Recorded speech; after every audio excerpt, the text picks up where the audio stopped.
Hey everybody, my name is Juan Perez, Organizing Monster. Chris usually says on all the platforms, TikTok, Twitter, Instagram, and we have Satomi. Frankie Stars on Twitter and Instagram. Oh, sorry. On Twitter, I'm Notorious SAT, and on Instagram, I'm Frankie Stars. There you go. And and this episode is a special episode. We have two great guests. We have Mary from AFA, right? AFA. AFA-CWA, and we have Sara Nelson. Real quick, if you both can just introduce yourselves, maybe give a little bit of background of who you are, just to get this party started. Go ahead, Mary. Okay. Hi, Mary Garton. I'm with the Association of Flight Attendants. Been a flight attendant I'm in my 30th year now, and been doing union work for just over 20 years, right about when I met Sara. And every time I try to take a step back, I'm reeled back in. So there will be no stepping back, right? So my background is I've done everything from membership engagement with our union to government affairs, communications. That's where Sara and I worked very closely together on the same committee at United. And right now I'm chairing our political legislative policy committee for our entire union and helping to coordinate our political work. So that is a little bit about me, Sara. And Mary is senior to me on the line, but I am president of our union, the Association of Flight Attendants. So coming out of United, but representing flight attendants at 19 different airlines, almost 55,000 flight attendants, and organizing to double our size. So that's it. I came up doing a lot of the things that Mary did, working in communications, but I did it all. Going to grievance training, occupational benefits, and learning every corner of our union, and government affairs, and learning all of it. And then very early on, being elected our national strike chair in 2000 when we were opposing a merger, and then becoming communications chair for a long time, and through our bankruptcy, and almost becoming a lawyer during that time. So I was so close to everything. But then people asked me to run for national office, and I was our international vice president in 2011 to 2014 when I was elected president of our union in 2014. So almost 10 years now. That is so awesome, both of you. Like the history, like the work that you all have done, and the amount of time that you spent organizing. So, and I would like to know. I'm just really curious because you gave us a little bit, both gave us a little bit about a little bit about your origin story. But I think we really want to know. Inquiring minds want to know, like, what motivated you to actually get involved. What was the trigger that said, "Oh, I'm going to start getting active. Like, this is not okay." Well, amazingly enough, we often say that the companies are the best organizers, and that's certainly the truth for me. So when I first started flying, I had come from college. My best friend in college had become a flight attendant. We kind of laughed about it. But she called me after I'd finished my student teaching in the fall after we graduated, and she had been flying for about 4 or 5 months. It was a very snowy day in February in St. Louis when I was working 4 jobs. I was waiting tables, which everyone in America should have to do for a little while, by the way. And I was also working at a home store, so I could get a discount for furnishing my apartment with 3 other people that I shared it with, and also working at a temp agency, filing for a healthcare. Or an insurance company, healthcare insurance company, and seeing firsthand deny, and people had to be very persistent with getting their healthcare benefits, and then also doing some substitute teaching. And my friend called me from Miami Beach on one of these days when I had not really slept because I was working so much, and my student loan repayment was about to start. And I was thinking about starting my first year teacher pay at a high school in inner city St. Louis, and trying to think about how I was going to have enough dollars left over to try to fix up my classroom so that kids could actually have a good learning environment, because teachers were not given the tools to do that. And she called me from Miami Beach with her toes in the sand and kind of razzed me about the fact that I was in the snow. And I was like, great, thanks. But then she got serious and she said, actually, Sarah, this job is no joke. And she went on to describe the pay, the flexibility, the healthcare that also was focused on healthcare that was important for women, because there had been women at the table negotiating that healthcare, and also the pension. And believe it or not, at age 23, hearing that I could get a pension at age 50 and retire from the company and then maybe go do something else sounded really, really good, because I was already so tired from working so much. So I got in my car the next day, drove to Chicago, interviewed with United Airlines, and it wasn't long before I was in training. And then they sent me to Boston, which is one of the most expensive cities to live in, much like many of our hubs for airline employees. And I was out working probably about 3 weeks. And my roommates, I got an apartment with, there were seven of us in an apartment in Boston so that we could afford that near the airport. And they all got their paychecks, and I called up and I still had just $12 in my bank account. And I often say that, sure, I could have maybe called mom and dad for help, but they were really mad that after getting my liberal arts education at this expensive school that I had become a flight attendant. They were mad until they got the flight benefits 6 months later. And so I didn't have anyone to ask for help. And I was praying for reserve assignments, because the office told me, oh, we're not sure why you didn't get your first paycheck, but we're sure you'll get it next time. And people had told me, mind your P's and Q's while you're on probation. So I tried to make it work and got real familiar with Top Ramen, and praying for those assignments that they would call and send me on so I could eat some plain food. I often say, too, maybe a couple dates in between there. So, thanks for the steak and lobster those nights, guys. See you later.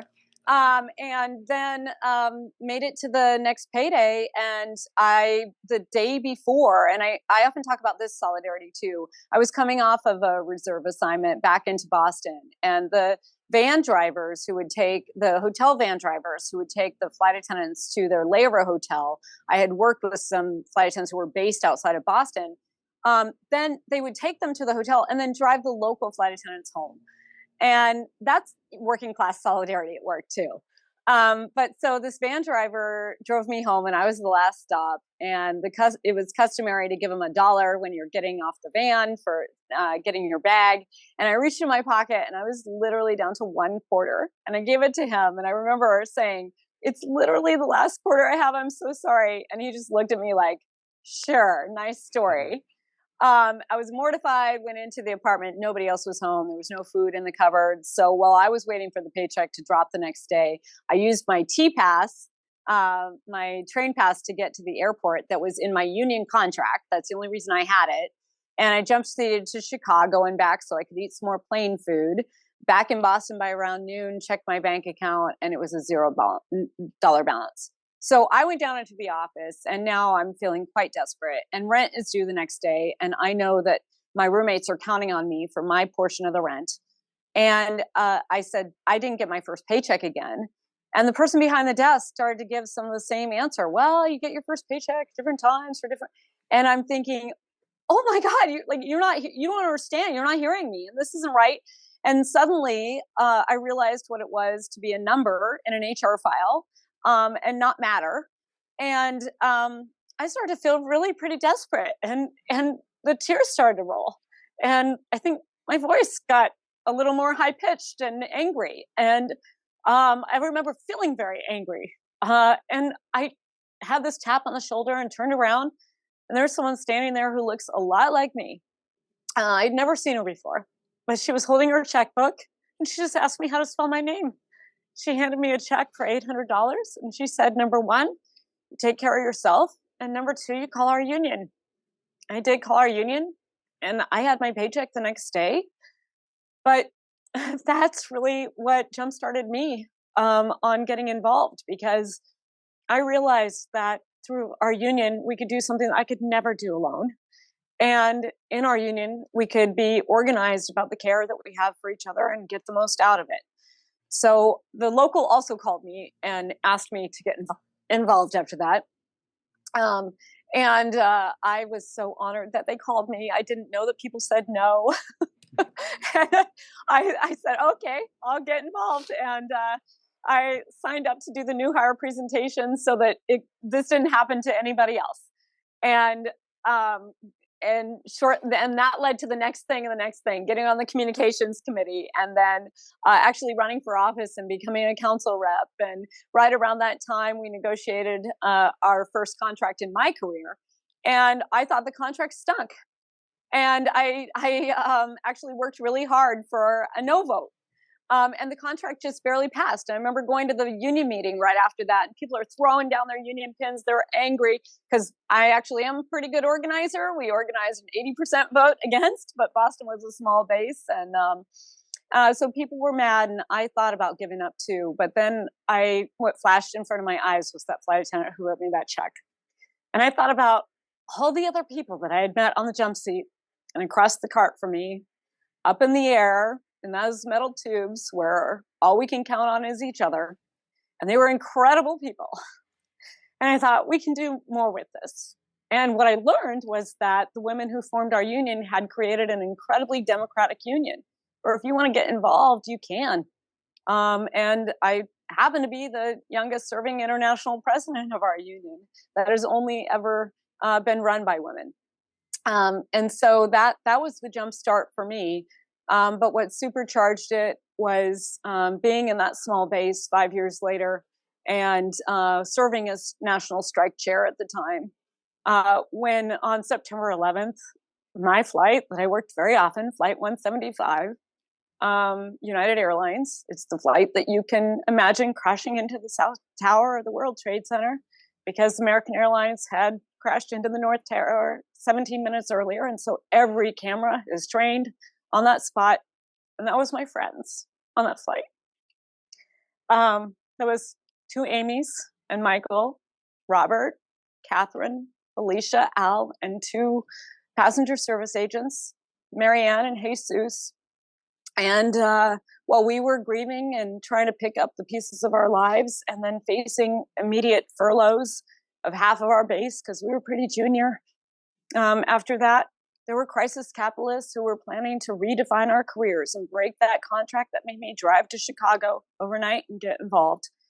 And we went on a ride in bankruptcy, and I learned exactly what it means to have to fight for everything.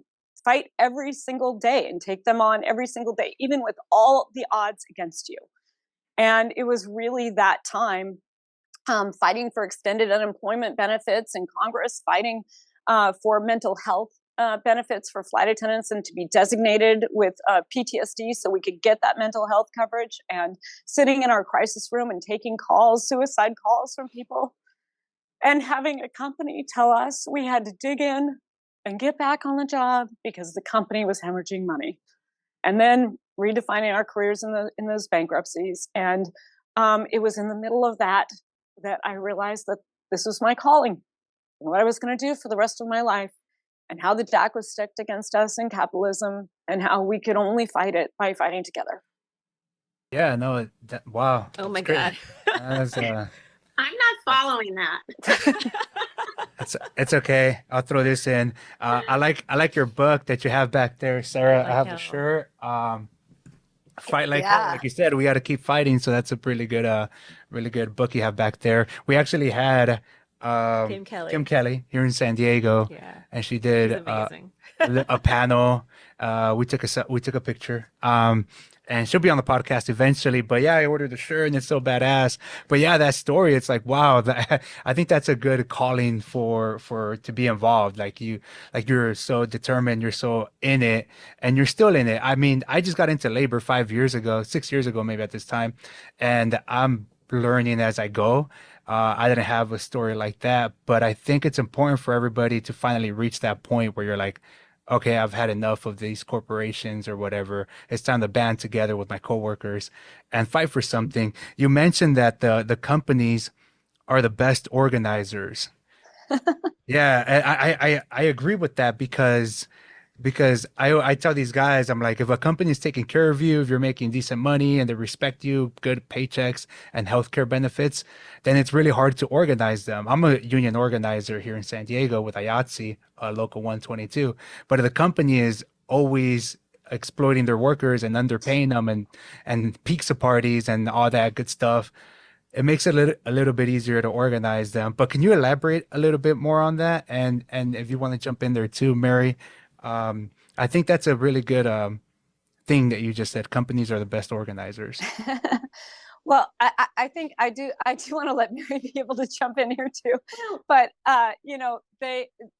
they certainly they screwed up with me, and they typically will because at the end of the day, the companies think of us as a line item on costs and how many bodies they have to have, how much productivity they can eke out of us, and it doesn't matter. I mean, the idea that you can discipline people for using sick leave, for example, is a despicable thing, but it's allowed in most places in this country, and so the companies will at the end of the day treat people horribly, even if they have a very advanced and mature union busting campaign like Delta Airlines, frankly. They will screw up because at the end of the day, their heart's not in it. The companies don't have hearts, and there's no hearts in capitalism. Capitalism is all about profits. It's not about the people, and so they will screw up, and they will encourage people to fight back and need to change things in their lives because they're not being treated fairly. And people are finally, like Juan is saying, beginning to stand up and seeing that.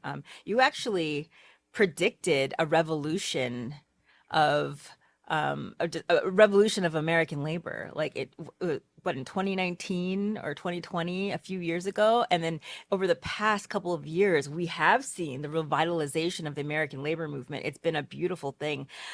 So you were talking about currently organizing, and we so a lot of folks have different understanding of labor, and so as flight attendants working for the under federal jurisdiction, can you talk a little bit more about like what, because it's interesting, because I was actually talking to Mary about this earlier, and that the contract never expires, that it's like constantly open, and that this battle for a contract, particularly with United, but also with a number of other airlines currently, it has just been open, pretty much open-ended. Can you talk to us about maybe what's the railway being regulated by the Railway Labor Act? How is that different from like other public sector or private sector entities or industries that aren't Sure. regulated by RLA?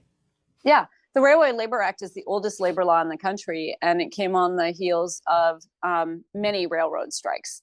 And people wanted to have stability. The railroad companies essentially wanted to have stability, and so did Congress.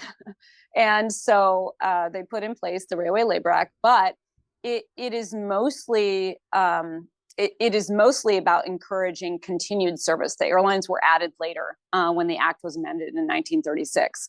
And so contracts do not expire, they become amendable. Now, I have to say that there's a few times that that's a benefit to workers, because if we're in an economic downturn and trying to negotiate during that time, our contracts remain in full force. But usually what this means is it accrues a benefit to the corporations. And when we used to have negotiations for contracts that were 2 years in length, and the contract negotiations would run no longer than a year, at a certain point, the organizing, and Mother Jones predicted this over 100 years ago when she said, the capitalists say there is no need of labor organizing, except the fact that they themselves are continually organizing shows us their real beliefs. And that's the case here. These airlines and railroads got together and realized that under this act, they could actually drag things out and delay. I also talk about the 4 Ds of union busting: divide, delay, distract, which is all intended to lead to the final one, demoralize. And so if you can delay improvements, people get tired of fighting. And you can also delay what you're supposed to be paying people or the improvements around their lifestyles that we're negotiating. And that's certainly what the airlines have learned. And they believe that there's not a credible strike threat. There is a very fulsome right to strike under the Railway Labor Act, but the federal government has to release you from negotiations. There has to be a determination that there's an impasse in negotiations, that the federal government is mediating, and then a release to a 30-day cooling off period that then sets the strike deadline. And it has been a long time since we've seen a release. In the past 20 years, the only airline release has been the Spirit Airlines pilots in 2010. And so we have not been able to use the full threat of a strike. And we intend to use that this coming year because negotiations are happening across the industry. American Airlines, United Airlines, Alaska, Southwest flight attendants just voted down their tentative agreement that included a 20% raise. It's not enough. We've been waiting for far too long. It's been 20 years of scarcity since 9/11. And it has been, more and more productivity into the pockets of the airlines. And so this round after COVID is the time for us to push forward. And we're going to need massive gains, just like they fought for at UPS and with the auto workers. Very similar demands. And it's actually shaping up to look like a very similar negotiations environment with all of the major airlines that are organized competing against each other to the highest levels. That's what we're setting up here and what we're going to press forward on and what we're going to press the Biden administration on as we go into the new year about that right to strike so that we can call the question on these airlines and get the contracts that flight attendants are demanding and expect and are due. Yes, 100%. Now, this is not the first time you talked about a coordinated effort for, uniting workers around a strike. And actually, so you're credited with ending the government shutdown in 2019 because of your call, and a lot of folks call you radical for this. We personally call you amazing and awesome for calling for a general strike. I'm okay with radical. We need a little radical. Things are effed up here. Yeah, So I agree. you called for a general strike in 2019, and that basically shut down the shutdown. It scared the shit out of everybody. Am I allowed to swear on here? You can cuss, yeah. And it scared the shit out of everybody. So talk to us. What was going through your head when you were thinking about oh man, this is coming to a head. Like TSA agents have been calling out, more and more people are, just not showing up for work. The conditions are just becoming a more, talk to us. Well, so we can't do our jobs without the federal sector doing theirs. And ever since Ronald Reagan talking about the government being the problem, not the solution, there has been an attack on the federal workforce, on our federal budgets, on the support that we need in order to keep safe systems. And in aviation, we count on a lot of divisions of government to be able to do our job. We count on the air traffic controllers. They have to be 100% right all the time in order for us to be safe at work. We count on those TSA officers in the airports, but we count on all the people who are doing the work behind that. The cybersecurity at DHS that gives them good intelligence. The FBI agents were on furlough too. None of the support staff during that government shutdown were there. They were determined non-essential and sent away. And it was essentially the people that you saw on the front lines doing the work without all that backup and not getting paychecks. So every time there is a government shutdown, we're very concerned about it. We're probably more attuned to it than most people in the country because we know how that affects our safety and security. And we also know that these government shutdowns had been very frequent in the last, especially 20 years, and extensions to authorization bills like the FAA reauthorization bill that is so critical for setting the priorities of the national transportation system with hiring plans, training plans, but also physical infrastructure. And there had been so many extensions that just keep the status quo, but status quo means that there's attrition, people leaving. It means that every time you go up to those funding deadlines, people are stopping the work they're doing on improving conditions, and they're actually putting together a shutdown plan, because once that shutdown happens, the people who are determined non-essential are on furlough and can't be there to do any of that work. And the people who are determined essential are going to the work in a much harder condition and not getting a paycheck. So this is actually in play right now. We are demanding that this government pass an FAA bill because many people are very aware of all of the disruptions, the operational disruptions in aviation. That is the product of 20 years of Congress not doing their work. So right now, we're feeling the effects of that. But in 2018, 2019, when this happened, Trump was also in the White House. And I say his name, that's the last time I'm going to say his name on this podcast. I refused to say his name during this entire fight. But there was an attempt during that shutdown. It became very, very clear that supposedly this was over a southern border wall, that the fight was over in Congress. But really what it was a shutdown that was going on twice as long as any other shutdown in the past. And it was about accruing more power to the executive to be able to fire air traffic controllers, to privatize everything, to privatize security functions. If it didn't work, the three things could have happened. We could have had a terrorist attack. We could have had a major airline accident. In both of those cases, when a major crisis happens, that accrues a ton of power to the executive, who can say, don't worry, I'll fix it, and make all the changes that the GOP has been trying to make for years in unraveling our federal system and all of the workers who work in our federal government to help keep us safe. Or if nothing happened, they would say, see, it's a bunch of bureaucracy and we don't need it. And so that's what was really going on. There was no political solution here. Nancy Pelosi and Mitch McConnell couldn't come to terms because it wasn't about a political solution. It wasn't about compromise. It was about trying to tear everything down. And a lot of people were saying this thing would end if the air traffic controllers would just walk off the job. Well, that's no way to practice solidarity. They were essentially already in a lockout, except it's an even worse lockout because they were forced to come to work. If they didn't come to work, they were potentially facing jail time because that's what Ronald Reagan had done. Yeah. So it was our time to come to their rescue. And we had 800,000 workers who were going without a paycheck.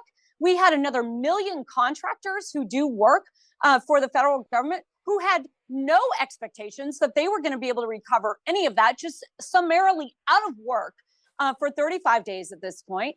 And as I was fighting this and trying to raise the alarm about the very serious safety and security concerns, I was doing this in a cab from one government building to or somebody's offices to my office.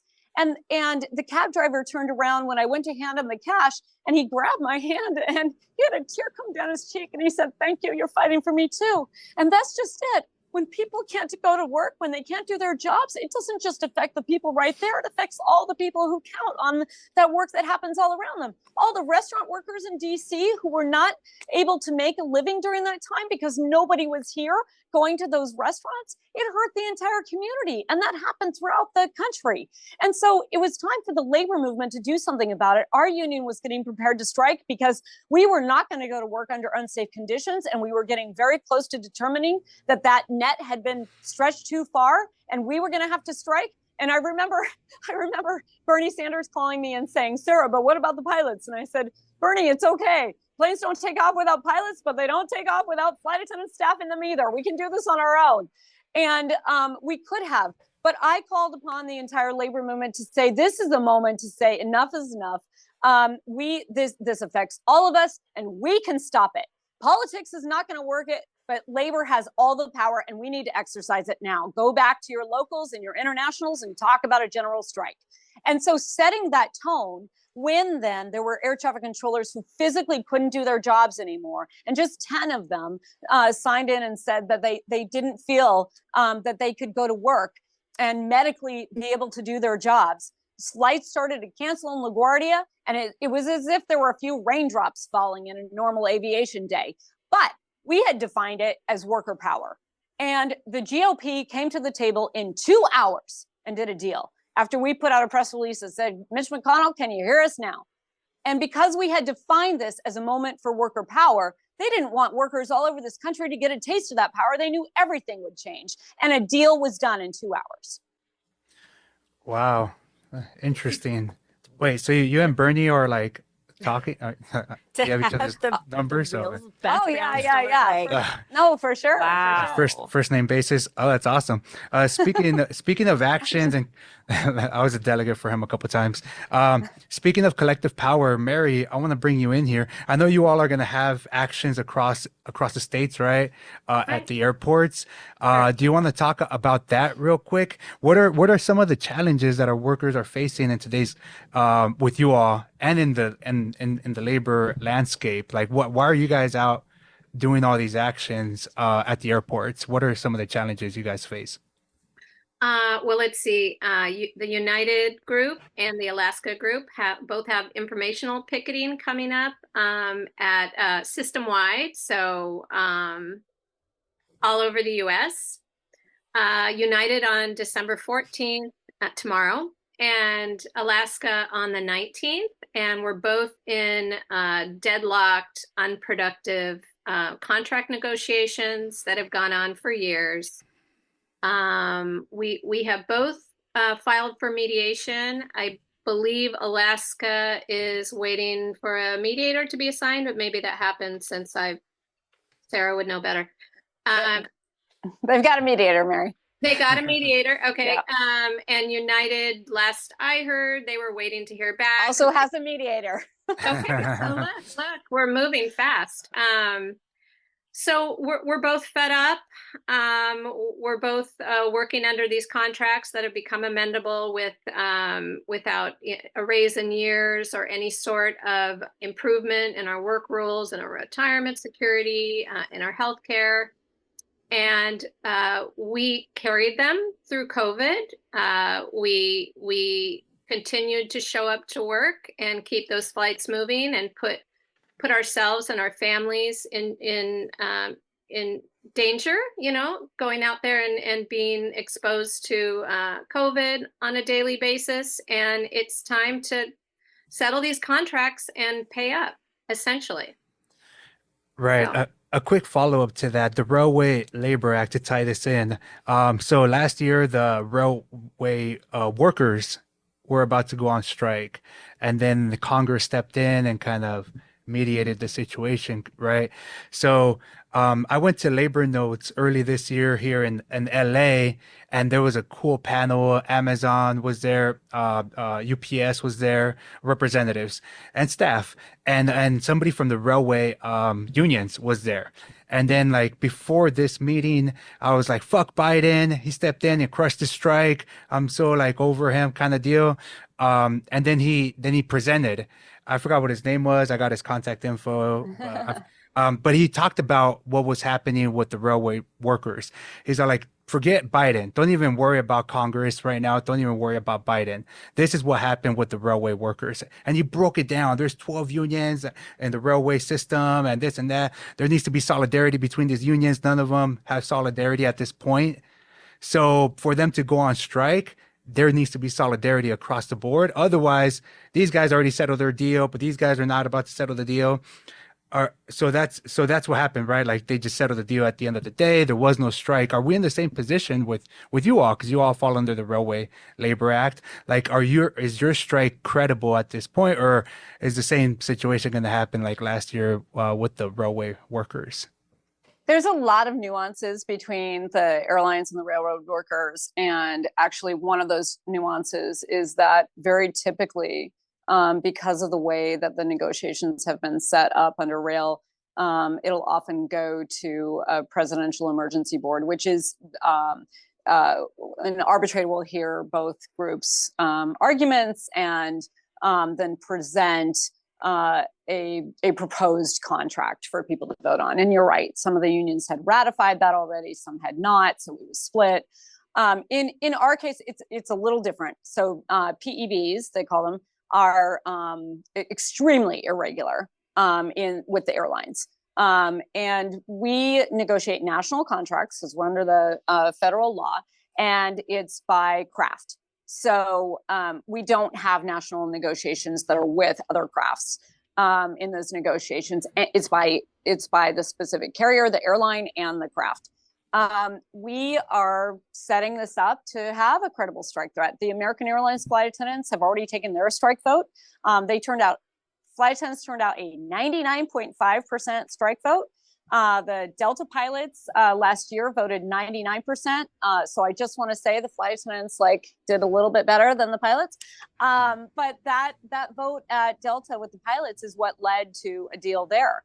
And we're going to see some more strike votes. I think those haven't been taken yet at Alaska, United, and Southwest. Stand by for news. But we can bring these negotiations to a head and expect that our rights are going to be upheld. And I think that that's one thing that the public should know and the rest of labor should know, is that we have to get out on the picket line. We have to get to the point in negotiations where we're calling for that.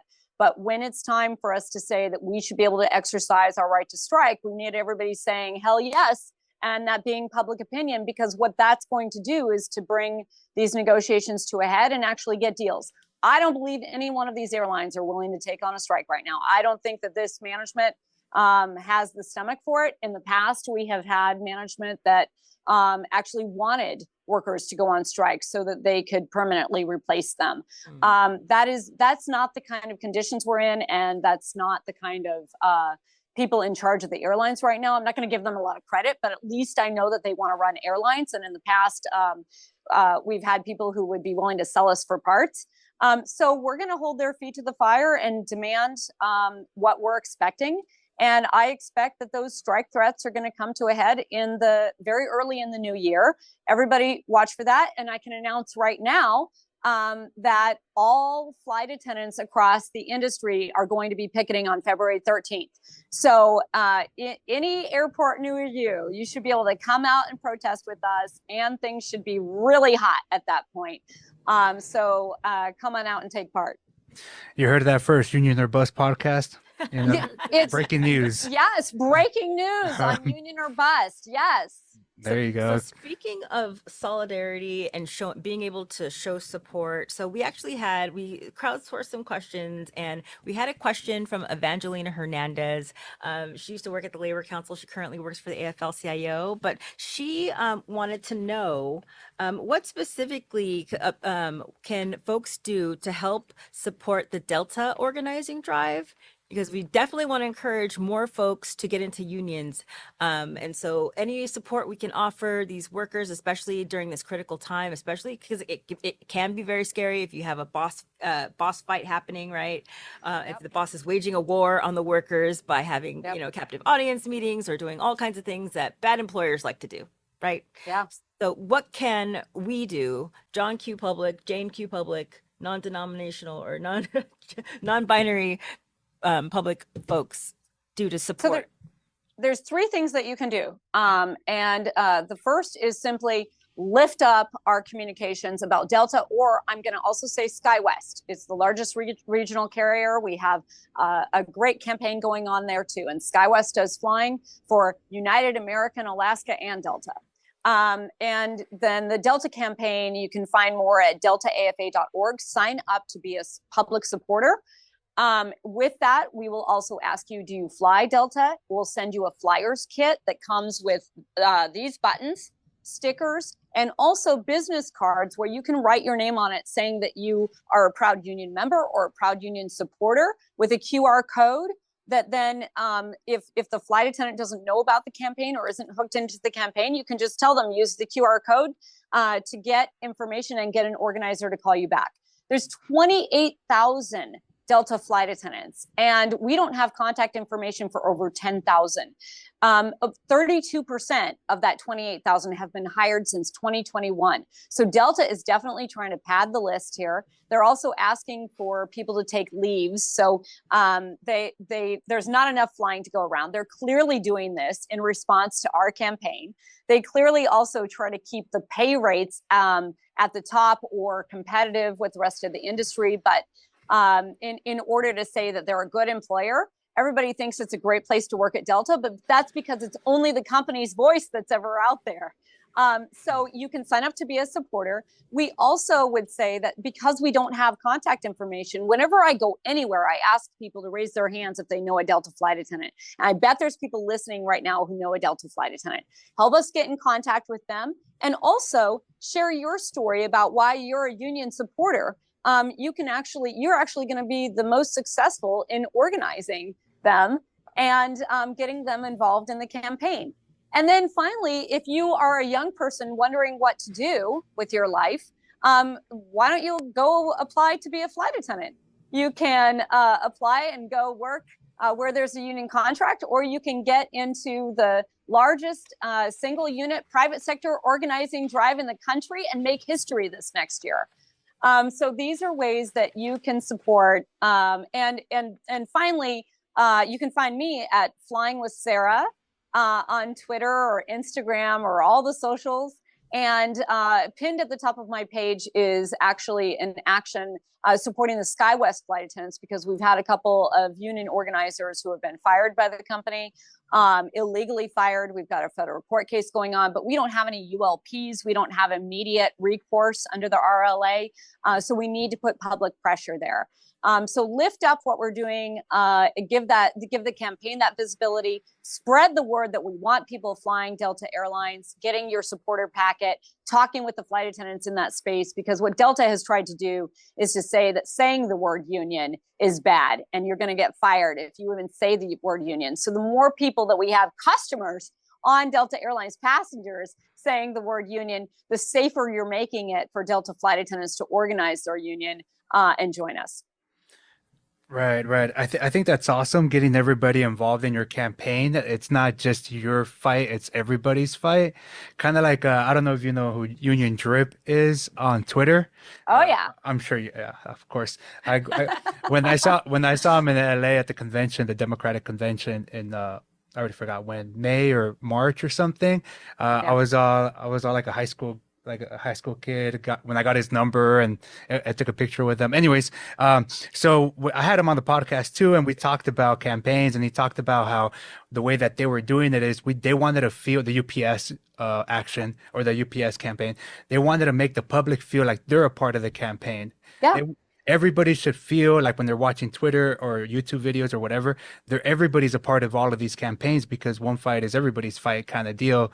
So I think that's a good idea. It's like getting people to have QR codes and get their gear on. 'Cause even if they're not in the industry, even if they don't work for the company, it's still our fight. It's everybody's fight. And I think Absolutely.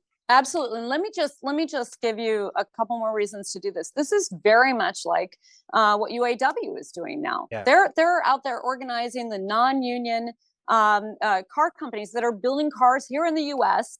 and don't have the same pay and benefits, and then compete with the big three where they just got these contracts. Well, Delta always undercuts us. They make twice as much as any other airline. Wow. We should be setting the standards with the contract at Delta. And so not having Delta organized is undercutting the rest of the flight attendant contracts, and it's undercutting the value for workers everywhere, because every time we can get a better contract for workers anywhere, the bar is raised for workers everywhere. So this is critically important. It's also, it's a moral imperative, because Delta is also based in the South. And they decided in the 1940s that they were going to be anti-union. And when all the organizing happened in the 1940s in the airline industry, Delta kept the unions out, with the exception of the pilots and the controllers. They're the least organized, and they make all those profits off the workers' backs. And so fighting Delta is fighting corporate greed. And if you think that it's time to fight corporate greed, then sign up to be a Delta AFA supporter. Sign up to support the machinists who are organizing the ramp, and the Teamsters who are organizing the mechanics. And we also have a coalition to organize 50,000 workers at Delta together. It's called Organize and Fly Together. So come be a part of it. That's amazing. Organize, organize, organize. That's the only way we're going to grow. That's the only way we're going to change and shift the status quo. And, a few times you've mentioned capitalism, capitalism, capitalism. And, last month, you were testifying before the Senate with Sean Fain. Yeah. so tell us a little bit more about what you were And doing. Sean O'Brien. And Sean O'Brien, my bad. My Seans. apologies, Sean. My bad. They're spelled different, but they're both Sean. Yeah. With the Sean's times two. It was so. Tell us what was the purpose? What were you doing testifying before the Senate about capitalism? Well, we got to testify in the Senate Help Committee, who and the chairman is one of our favorite people, Senator Sanders. And so he called the three of us to testify about what labor unions are doing to lift up the American dream, and some of the big wins and some of the big challenges that we're facing. And so we were there talking about the wins for UAW and the Teamsters at UPS and the organizing drives that we have to do, and also talking about our bargaining in the airlines. And the one thing that I think is really important, one of the themes of the hearing was a rising tide lifts all boats. And I think it's pretty important that we start to recognize that the boats are becoming yachts and there's fewer and fewer of them. But the boats are a distraction. Don't focus on the boats. We're the tide. So we need to welcome every single worker into the tide and take control. Those boats are nothing without all of us. Well, yeah, like the freaking the whales are flipping the boats, the yachts. That's right. Like the orcas. That's right. You haven't seen that? That's solidarity. Solidarity. That's right. That's solidarity from those whales. That's Yeah. right. And it's going to be the workers. Listen, and if we're going to change anything, if we're going to take on the big existential threats that we face, we're going to have to organize. And we have to understand that social justice is directly tied to economic justice. The overturning of Roe v. Wade, that's not about anything other than dividing the working class. It's about making women worth less, have less of a voice, being able to control them. It brings new meaning to rape. We need to call this out for what it is. It's a union busting tactic, pure and simple. And it is making people be beholden to a system that keeps them in poverty. And it's the people who are in poverty who are going to be hurt by it. So we need to understand that every social justice issue is directly tied to building power and solidarity. And that is why they're going to try to keep us focused on those social issues to divide us, rather than giving people the space and the empowerment to organize themselves, stand up for themselves, believe that they can do better. I was out on the UAW picket line, and it was extraordinary with Sean Fain. And it was extraordinary to see workers walk up to him who suddenly were feeling their power and recognizing for the first time in their lives that they could do something about the conditions that they were facing. And that changed everything, that hope. And this is before they even got those deals done. People were saying that this had already changed their lives. And it's true. And so anyway, that was a lot of the message that we gave at the Senate hearing. And why it's up to us to organize so that we can take on climate change with a just transition, and so that we can make this a space where everyone is welcome, and so that we can recognize that the immigrants in our country are the ones who originally formed their unions and made the American dream possible. And these are the people who are being exploited right now. These are the people who are doing the hardest work in our country, things like recovering cities after major disasters. They're the ones who are doing the demolition in extremely dangerous conditions.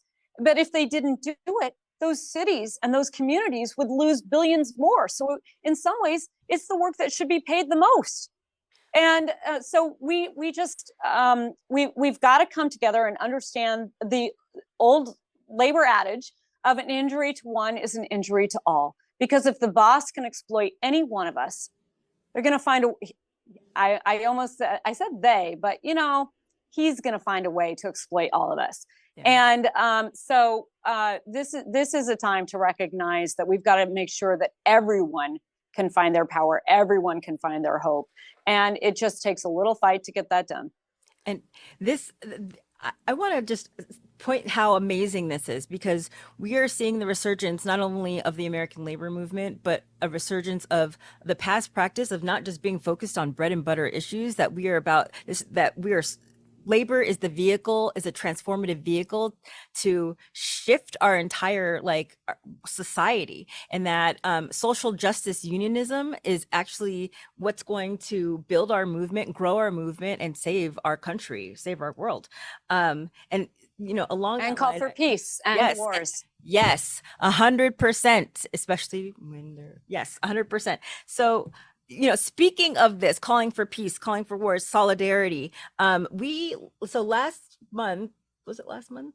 Was a couple last show with, anyways, so Kabong Yeah. Elmer Oh, I know Labong. Kabang. Yeah, yeah. Yes, Kabong was actually a guest on this podcast, talking. He was on a tour of the United States to talk about solidarity in the Philippines, because the labor movement in the Philippines is under attack. But you and CWA have actually taken a position on the solidarity in the Philippines, because it's really interesting, because we see a lot of work being taken from the United States to other countries, especially like CWA represents call centers for like AT&T. They've been going up and moving across the world, essentially. So can you talk a little bit about the solidarity part? Like what brought you all to the position of like, damn, like we support this, even though like we have there's jobs going, shifting.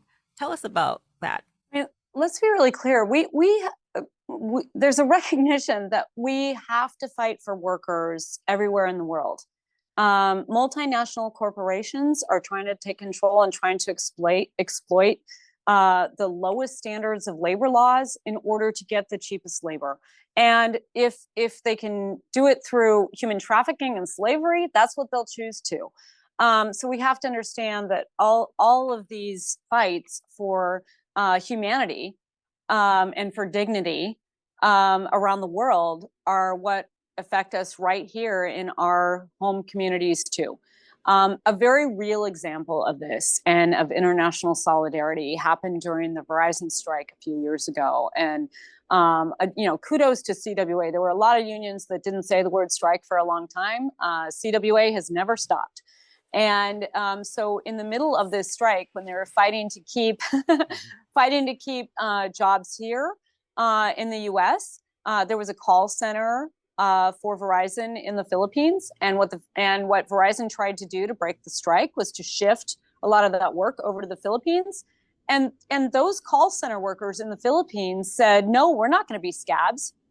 And so they refused to take on that work. But I think it's really important for us to understand what that means, because in the Philippines, the government is doing what they call red tagging union leaders and union activists, which is like a version of McCarthyism, except that what they're saying is the state police or any vigilante out there can go try to slay a union leader. So they get death threats for that.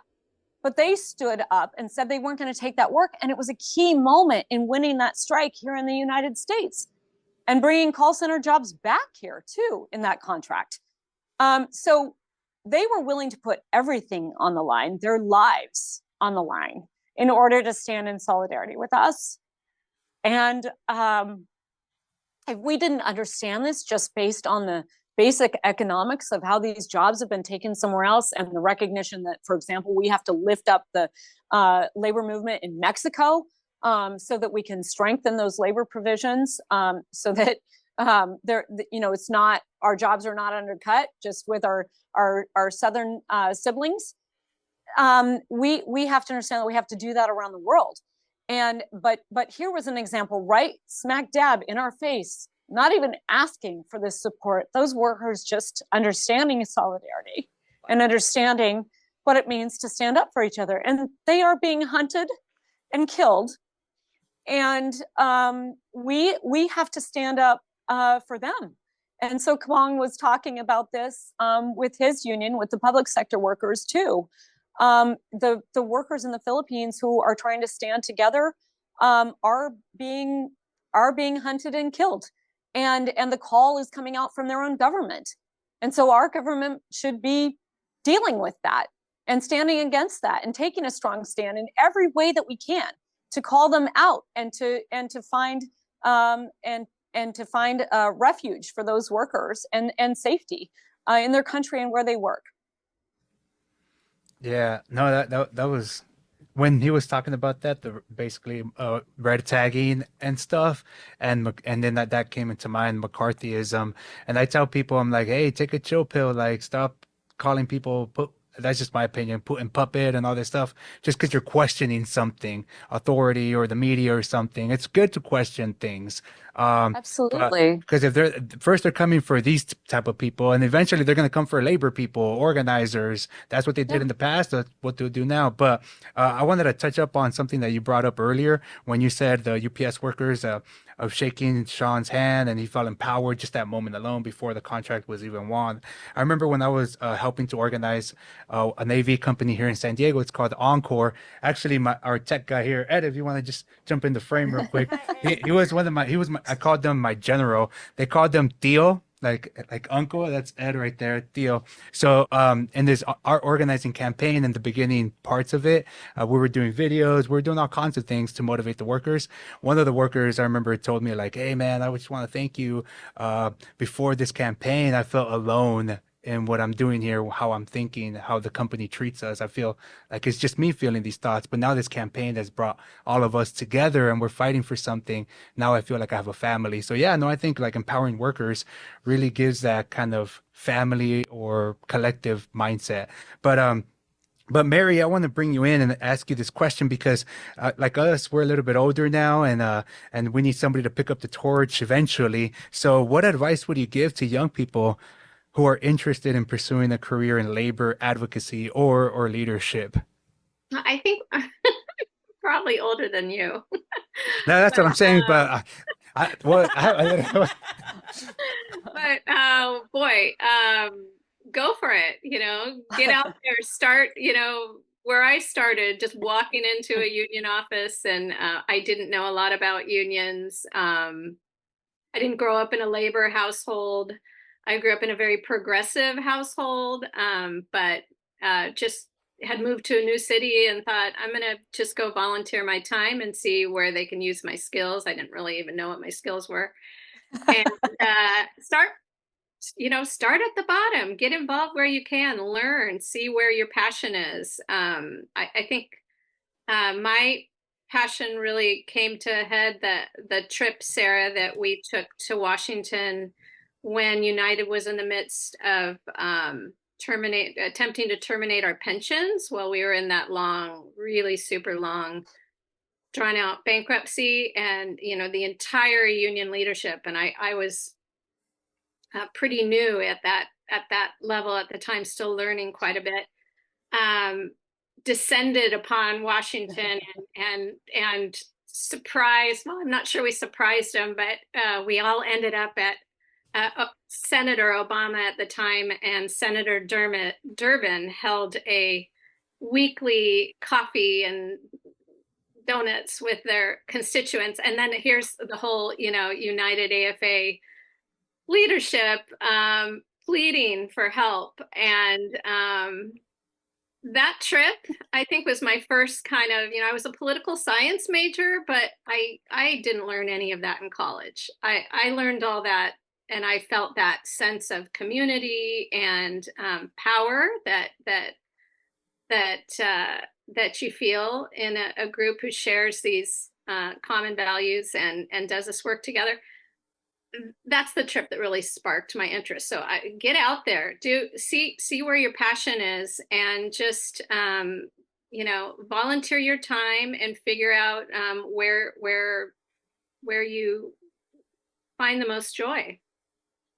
So No, that's awesome. Yeah, I agree. Like what we try to do here in San Diego is go to high schools and talk labor and talk my local, we go to high schools and specifically like theater programs and educate them on what labor is, that there's a union for your skill set that you all are working on right now.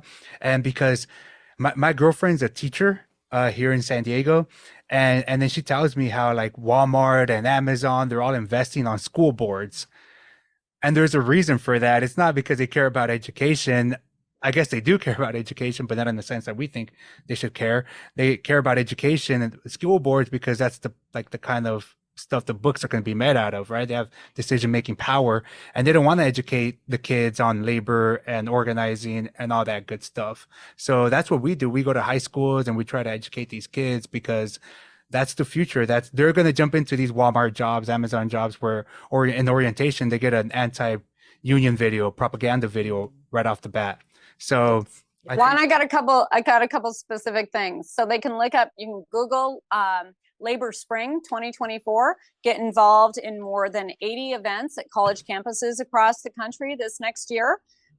You can also just go out and join a picket line. You're going to learn a lot about unions just by being out there on the picket line and getting in the fight and feeling it yourself and learning more. And you can also get some training, go to a training to become a union organizer. We don't have enough union organizers. We should be telling actually college counselors to tell people that this is a career path that they can have. We need more organizers than ever. So there's a lot of opportunities for young people who want to get involved in labor. And in most cases, there's going to be a labor event happening right in your community. And I do want to give a shout out to the professors at Georgetown University at Kalmanovitz Institute, the Labor Institute at Georgetown, who have organized the Labor Spring. It happened in 2023. There was more interest for it than anybody would have ever expected. And I think 2024 is going to be huge and a great opportunity for people to jump in and get involved and get trained and get educated on labor history too. So those are a couple specific ways to get involved.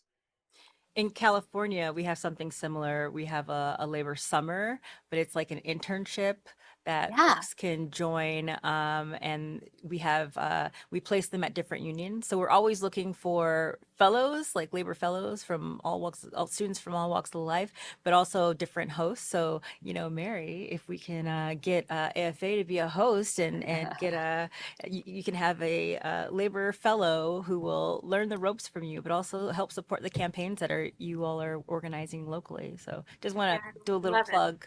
It's sponsored by the labor centers, the UC labor centers across the state of California. So we had 3 primary centers, but labor was able to secure funding to establish 6 new labor centers on UC campuses to basically grow our movement, to try not that they would say indoctrinate, but actually educate folks on the history of the labor movement and what the labor movement, is doing today and how people can get involved. So that's also another opportunity. yeah, definitely. There's a lot of red here, huh? I like it. Quick question. So, do you all, right now, I think we sit at like a 11-12% density across the US between private sector and public sector and union density. Do you all think we can get back to like the 30 percentile that we were in the 50s and 60s? And if you do think, how are we going to end up there? How do we get there? So first of all, I don't think that it's just 6% in the private sector, by the way, where we need to take on the corporations with all the money. But I don't think it's, do we get back there? We have to get back there. So we don't have a choice. We have to do this. But it should be easy. There's more than 70% of the public who support unions. If there were that kind of support for a particular product, you better believe that a corporation is going to figure out how to get it into the hands of consumers. So we should be able to do this. I don't think that we're going to do it just with the labor unions that are organizing today. We're going to have to support organizing in every way that we can. I'm working on putting together a project called Union Now, that would support workers anywhere who can't find a union campaign that's happening to still be able to organize their workplace and get to a first contract. And so if people believe in democracy and a free society, this is something that they need to give to. We need specifically to grow unions, because there are workers who are walking out of work with demands and making a change in their workplace. But if you don't lock that in with a union contract and that legal standing as a union, that can just wash away tomorrow. So we have to have the definitive structure of unions. And I'll say, it's not easy today. The laws are stacked against us. We need to fight for the PRO Act, sure, and the provisions of the PRO Act, which essentially would repeal Taft-Hartley, which was intended to destroy our unions across the country and has been very effective in doing so. It's very hard to hold management accountable for any actions that they take. For example, the mine workers were out on strike for 2 years in a ULP strike against Warrior Met in Alabama. And the mine companies basically waited them out and got replacement workers with the help of the state government. That governor used those taxpayer dollars in Alabama to use the state troopers to escort workers, replacement workers, scabs from outside of the state to come in and work in those mines and try to break the strike and break the union. And then they ran a desert campaign, which they were unsuccessful in. Mine workers beat them on that. But 2 years later, they got a determination from the NLRB that the company had broken the law. There was no accountability there. 2 years later, there's no restoring people's lives. We don't have labor laws that are set up to help people organize. But what people have to understand is that those labor laws only went into place because workers joined together with no protections, with no laws in place. We did it before. We're going to have to do it again. It's going to take strikes for recognition. It's going to take building power. It's going to take what we see the Starbucks workers doing and inspiring an entire nation. We have to help people understand how to build worker power and how to stand up and build our unions, lock those in, and get to those first contracts. And we have to support each other in that. Every labor fight is our fight. Right. No, I agree. I think so too. Social media. I know you're big on social media. I'm trying to be. I'm trying to share everything on social media, retweeting everything. You mentioned 70% approval rating across the board, but it's like 88% with Gen Z. Yeah. And Gen Z is on TikTok and Twitter, and they're not on Facebook anymore. I am, but they're not on Facebook anymore. So do you think like labor should take on a bigger role in social media? This question is to both of you all. Like, should we invest more in social media, even jump into the realm of TikTok? Because these TikTok videos, they go viral and they go viral fast, and people get their news on TikTok. Why not labor be in that sphere? Yeah, I mean, we've got to be. So we have to be everywhere. And I'll tell you what, I am not the person to lead the TikTok revolution, but we need people who are dedicated. I'm like, okay, I'm in my 50s now. Like I'm not going to be the one who's on the leading edge of technology, but supporting it and making sure that we have people in our unions who understand these platforms and are able to get on that and be creative and help it. Oh my God. Union members are the most creative people in the world. And I have been in a lot of boardrooms. I want to promise you, they do not have the corner markets on smarts. All we have to do is give space for people in our unions to be creative and to bring their ideas forward and get engaged in unions and understand that we're not irrelevant. We're the main event. This is, we can't be complacent. We have to go where we're uncomfortable to go. We can't believe that we're going to do everything on TikTok or any other social media platform, but we have to be there. We have to be everywhere. We have to be able to reach people in any way that we can. And so absolutely, we've got to invest in that. We have to have people who know how to use it and can take members' ideas and amplify that. And I bet you there's people right within our ranks who are using it right now, who are experts in it just because they like using it in their own personal lives. Let's bring that to the union and make it work. And Mary brought this up before, you don't even necessarily know what skills you have until you get engaged in the union. And then all of a sudden you discover, wow, I'm actually quite proficient in all these things that can help my union. And that is also a benefit of getting engaged in your union too. You never know how you're going to be able to contribute. But there are people within all of our ranks who can do this right now, and we've got to do it. We've got to make the space for it. Definitely. Okay, one last question, because I think we're running out of time. Or did you have one? I have one is like, Sarah won't shut up. I have a billion questions. What's that? I always have a billion. Oh, okay. Well, I like to end this. I like to end these these little episodes with final thoughts kind of deal. But with this question, like, because solidarity is like our theme of this podcast, and what does solidarity mean to you all? If you can just answer that. Like, I know. Like we throw that term around, and I hashtag the hell out of it all the time when I make my tweets. But what does solidarity mean? What does it look like to you guys? Go ahead, Mary. Power. It looks like a whole lot of power to me. Power, community, lifting each other up, all the things, right, Sarah? I mean, solidarity is where it starts and ends. You have to have strategy and you have to have tactics that meet the strategy, but you don't have anything if you don't have solidarity. And solidarity is what it looks like when it's easy, looking out for each other, like the flight attendant who wrote me that $800 check in my first days. But it's also checking in on someone who's had an accident at work or had death in the family, or it's being in community. It's I was raised on potlucks in my small town, whether it was the church or the choir or the basketball team or whatever it was always a potluck. And you didn't assign anything to anybody. Everybody brought what they could bring, their best dish, and we all ate like kings. And so I often say that solidarity is a force stronger than gravity. It lifts us up.